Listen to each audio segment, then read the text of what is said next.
Hi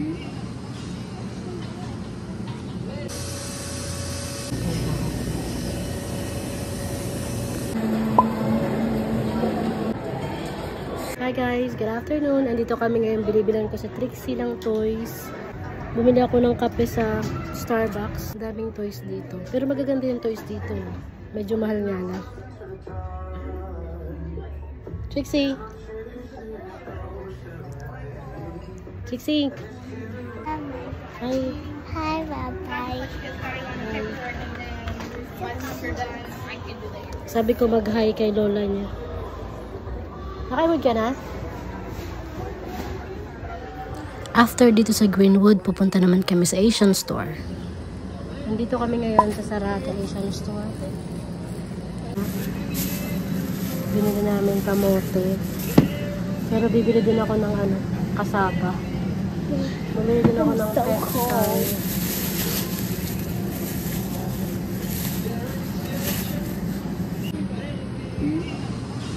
Yung gulay, ang daming vegetables.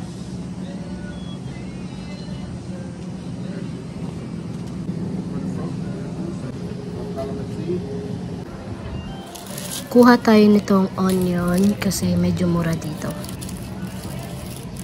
Dalawa na lang siguro yung kukunin natin. Dalawa.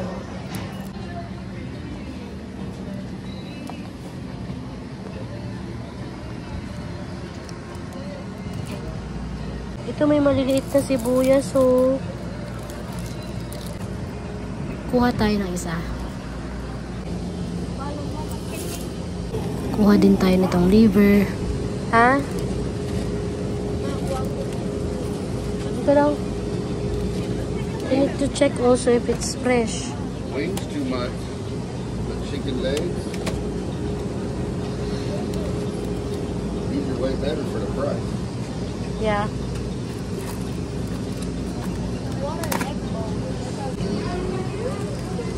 Dalawa na lang yung una natin. Meron akong nakitang pampano, pero tingnan natin kung magkano yung aabotin ng price. 2 pirasong isda, tapos kinat, nasa $19 kaagad. Darap tayo ng jasmine rice, kaso walang jasmine rice dito.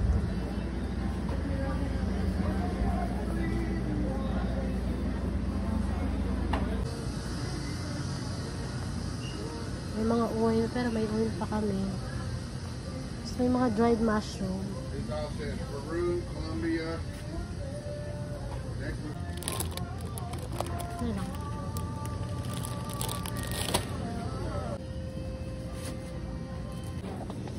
Ito yung gusto namin tinapay. Masarap kasi ito.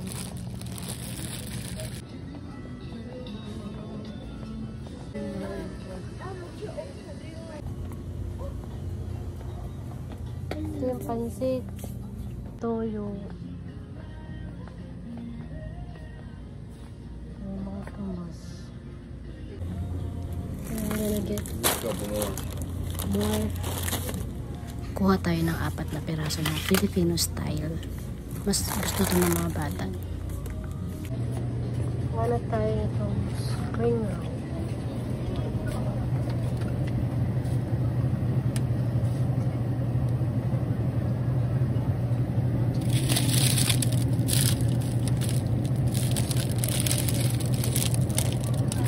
Ayan, natapos din. Punta na tayo sa counter.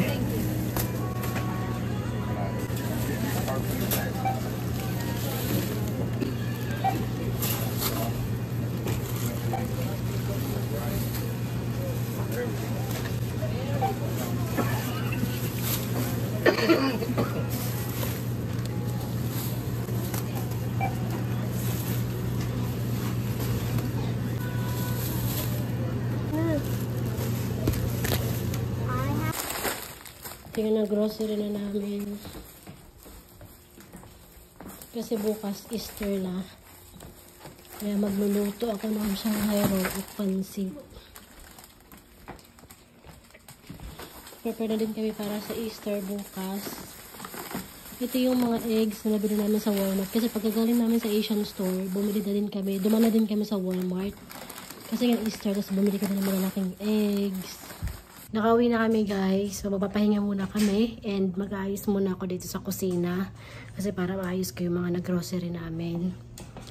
Tapos, yun medyo madami kaya medyo pahirapan yung pag-ayos-ayos dito. Pero kaya naman. Linisin natin tong mga damo-damo dito kasi sobrang hangin ng lamig. Try natin linisan.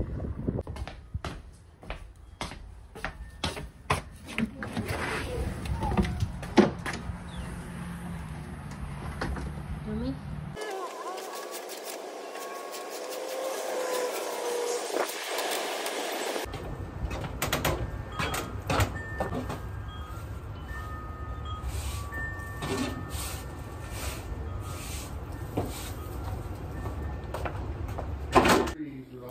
After ko maglinis, pinalitan ko yung curtains dito, yung shower curtains sa CR. So, pinalitan ko nitong yellow color para medyo bagay siya. So, ayan, medyo okay na siya. Hindi na siya color red. Mas medyo okay sa akin to. Mas magaan sa mata tingnan. So, ayan, medyo mahangin sa labas kahit medyo mainit. Pero okay na din kasi hindi siya ganun kalamig. Hindi katulad sa mga nakaraang araw. Sobrang lamig kahit may araw. Nakita nyo, medyo okay yung panahon.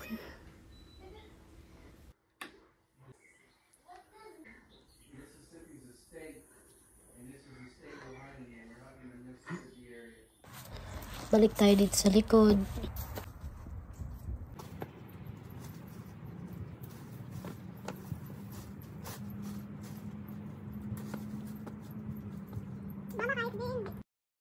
Hinatid ko muna yung dalawa dito sa pagsakay ng school bus. Lagi ko silang sinasamahan kada sasakay sila ng school bus para makita kong safe at medyo okay na yung pagsakay nila. Ayan, nakauwi na sila dahil 4:15 na exact time ng pagdating nila galing school. Kami ng grass. So, kasi sobrang haba na nung mga damo. Tsaka spring na ngayon. Tsaka pag-ulan next week. Sa likod tayo magtakat ng grass. Sige, pwede niyong putulin para mas maliit lang.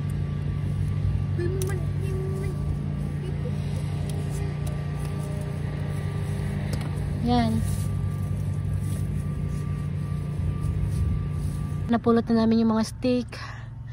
Madami pa dun, oh. Kunin pa namin.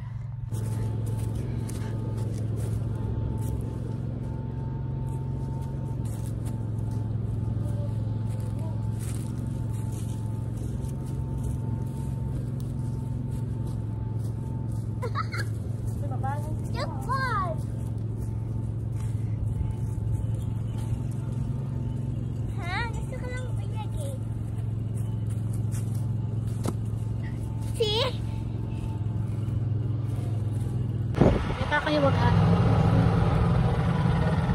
Ayan. Pakita mo dito.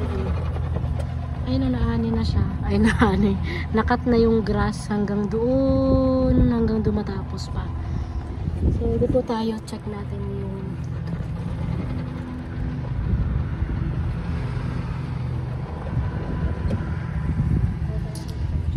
So pretty.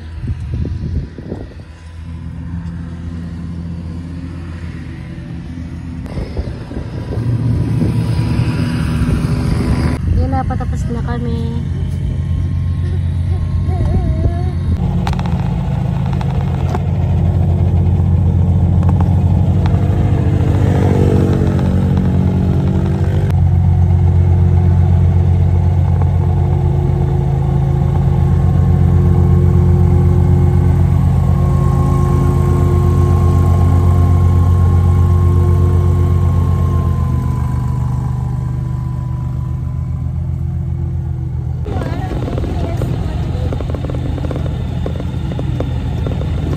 Na kami mag-cut ng grass. Diba, Trixie?